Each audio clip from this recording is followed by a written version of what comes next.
नमस्ते दोस्तों। आपकी एक चुप्पी उनको 100 जवाब देने के बराबर है। तो आप चुप रहना सीखिए। किसी को क्या जरूरत है आपकी हस्ती मिटाने की? आपकी हस्ती मिटाने के लिए तो आपकी बोली ही काफी है। कोई यहां पर आपको नहीं मिटा रहा है। आप उस वस्तु को या लोगों को उतनी वैल्यू देने लगते हैं जो आपने कुछ और ही मान ली थी। यहां पर कोई किसी को कुछ भी कहता रहे, जब तक आप क्या मानते हैं, अपने बारे में क्या जानते हैं, इस बात से कोई फर्क नहीं पड़ता है। आपने अपने आप को इतना कमजोर क्यों बना लिया है कि आप दूसरों की बातों से अपने लक्ष्य को हमेशा भूल जाते हैं। लोगों की आदत होती है किसी ना किसी बात पर आपको हमेशा टोकते रहने की। उनको धन्यवाद दीजिए, उनको शुक्रिया अदा कीजिए कि बहुत कृपा हुई आपकी कि आपने हमको ऐसी बातें कही, क्योंकि उन बातों से कुछ नहीं होता है। आपको सामने वाले व्यक्ति का दर्द ही नहीं मालूम है कि कोई अगर आपसे 4 गालियां देता है या कुछ अनाप शनाप कहता है तो वो कितनी पीड़ा में है। उस पर दया कीजिए कि वो व्यक्ति पहले से ही परेशान है। आपकी परेशानी से उसका कोई संबंध नहीं होता है। आप जबरदस्ती में ही उस चीज को वैल्यू देने लगते हैं। क्यों इतनी वैल्यू देते हैं उस व्यक्ति को? क्योंकि आप अपने मनोवस्था में फंसे रहते हैं और सामने वाले कुछ भी बोलते हैं, आपको लगता है कि वो आपके बारे में बात कर रहा है। उसको कोई इंटरेस्ट नहीं है आप में, रत्ती भर भी किसी को आप में कोई इंटरेस्ट नहीं है। आपने उन चीजों को इतनी वैल्यू दे रखी है कि उसकी कोई सीमा ही नहीं है। आप दूसरे को क्यों इतनी वैल्यू दे रहे हो कि वो आपके बारे में सोच रहा होगा? वो बिल्कुल भी आपके बारे में नहीं सोचता है। यहां पर हम सब स्वार्थी हैं, हम अपने बारे में ही सोचते हैं। तो आपको दूसरों की बातों का, चाहे आपके परिवार की बातें हों, चाहे आपके समाज की बातें हों, उनका क्यों नेगेटिव असर हो जाता है? क्यों आप इतने दूसरों की बातों का बुरा मानते हैं? आप कोई जवाब मत दीजिए, क्योंकि यहां पर कोई है ही नहीं। किसको जवाब दे रहे हैं? अगर हो तो जवाब दिया जाए। वो तो अपनी ही मनो अवस्था में फंसा हुआ है। वो तो अपनी ही साइकी में बार बार उन चीजों को बोल रहा है जो कहीं ना कहीं उसकी पीड़ा है। तो आप पर वो दया करता है, देखता है कि ये व्यक्ति ना फंस जाए। उसके पास कोई शब्द ही नहीं है, इसलिए गाली दे देता है। उसको कुछ आता ही नहीं है। उसने स्कूल में या उसने जहां से स्कूलिंग करी थी वहां पर यही शब्द सीखे थे। उसने इसके अलावा कुछ सीखा ही नहीं। यहां पर हर आदमी, हर व्यक्ति अपने आप को एक्सप्रेस कर रहा है, अभिव्यक्ति कर रहा है अपने आप की, कुछ कहना चाह रहा है। उसकी पीड़ा को आपको अंदाजा भी नहीं है कि वो कितना परेशान और कितना दुखी है। तो आप उनकी बातों में कैसे फंस जाते हैं?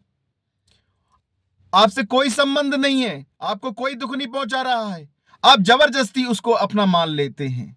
आपका है ही नहीं, आप अकेले हो यहां पर। कब जानोगे इन बातों को? भीड़ बहुत है, करोड़ों अरबों खरबों की, पर कोई नहीं है यहां पर। सब बहरे हैं, सब गूंगे हैं। आप क्यों अपने इन चक्षुओं को खोले हुए हैं? आपने क्यों इतनी वैल्यू दे रखी है? क्योंकि यहां पर दूसरा कोई है ही नहीं, आप ही हैं, आपके अलावा कोई नहीं है संसार में। आप ही हैं इस जगत में, आपके अलावा इस संसार में और कोई भी नहीं है। तो आपको अगर दूसरों की बातों का बुरा लग रहा है तो साक्षात नारायण की बात का बुरा लग रहा है। वो आपको कुछ कहना चाहते हैं, कुछ मैसेज देना चाहते हैं, पर उन बातों को तो आप समझते नहीं हैं। आप अपने हिसाब से, अपनी मनोवृत्ति के हिसाब से उन बातों को का आकलन कर लेते हैं कि शायद ये मुझे ऐसा कहना चाह रहा है। आप अपने ही ड्रामा में, अपने ही माया के खेल में फंसे हुए हैं और उसके माया के खेल को समझ नहीं पा रहे हैं। माया माया के साथ खेल रही है। अब बताओ कि आप कैसे खेलेंगे?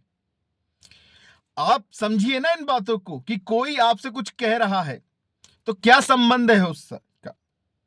क्या आप उन बातों को समझ भी पा रहे हैं कि यहां पर कोई दूसरा है ही नहीं?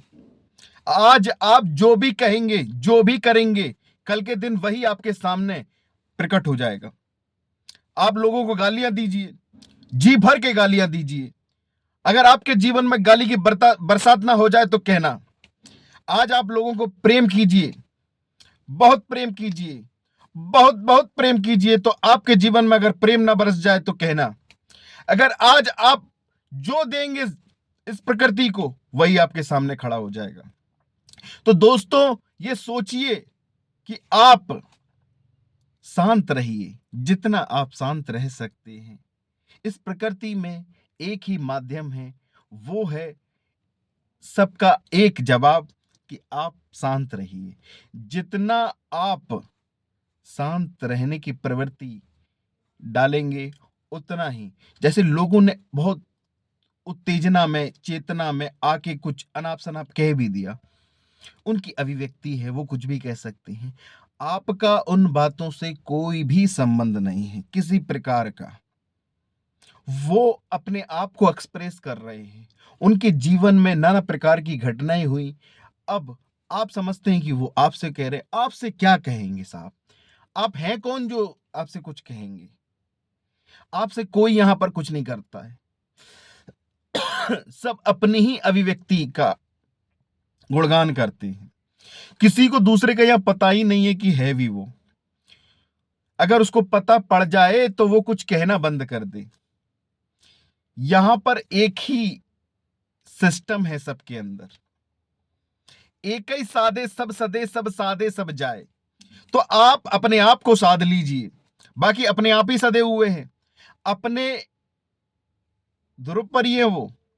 आप अपने आप को साधिए, आप अपने आप को एक केंद्र बिंदु पर रखिए कि मैं जब भी अब कोई किसी के बारे में या मेरे बारे में कुछ भी कहेगा तो मैं वहां थोड़ा होश में आऊंगा कि ये जो बात बोली जा रही है ये मेरे लिए है या किसी और के लिए। आपका इन दोनों से बातों से कोई संबंध नहीं। पहली बात मैं आपको ये बता दे रहा हूं, आप जबरदस्ती में ही अपने आप को वहां पर घुसेड़ देते हैं।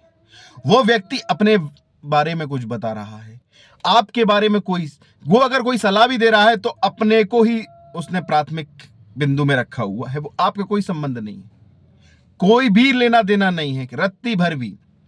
तो आप अपने काम से काम रखिए। जितना आप अपने काम से काम रखेंगे, उतना जीवन का आनंद ले सकेंगे। क्योंकि जीवन जो मिला है आपको मुक्ति के लिए मिला है, हर एक प्रकार की मुक्ति के लिए मिला हुआ है कि आप इन बातों से आजाद रहिए, फ्री रहिए। यहां पर कोई भी बंधन नहीं है आपके ऊपर। आपने जबरदस्ती ही बंधनों को ओढ़ रखा हुआ है। आपको पता ही नहीं है कि आप आजाद हैं। आपने मान लिया है मानसिक कि आप बंधन में हैं। आप किसी प्रकार के यहां कोई बंधन में नहीं, सब मानसिक बंधन होते हैं दोस्तों। आप आजाद हैं पूर्णतः। बहुत बहुत धन्यवाद।